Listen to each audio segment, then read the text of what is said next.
Богданци ќе бара референдум за рудникот во Казандол.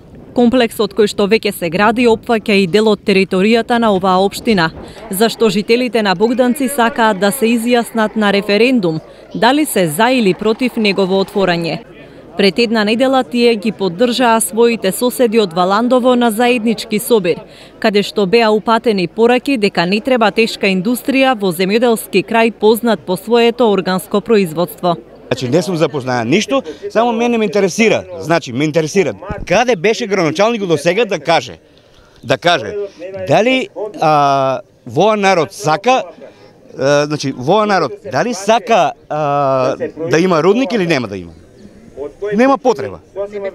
Воа не беме, никој нема, не знае, никој. Значи да нема рудник. Значи ова е земјоделски крај. И лозарство, и градинарство, се ќе се уништи. Одете само во Радовиш да видите Бучим како е, покрај Бучим на околината колку е се запустено. Нема ништо не успева таму. И тука така ќе биде.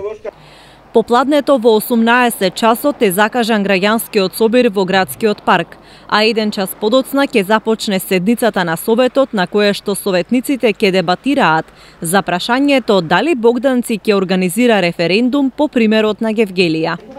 Минатиот четврток советниците од СДСМ во Советот на Валандово бараа да се стави точка на дневен ред на воредната седница иницијативата за референдум, но советниците од ВМРО ДПМН како и дел од независните советници гласаа воздржано. Градоначалникот Чурлиновски рече дека референдум во Валандово ќе има, само откако јавноста ќе ја запознаат со природата на рудникот. На истата седница присуствуваа и првите луѓе на инвеститорот Сардич МЦ во Македонија, како и заменик министерот за економија Кристијан Делев и државниот секретар во Министерството за животна средина Сонја Лепиткова. Советниците на СДСМ не ги слушаа нивните излагања. По одбивањето на нивниот предлог ја напуштија седницата.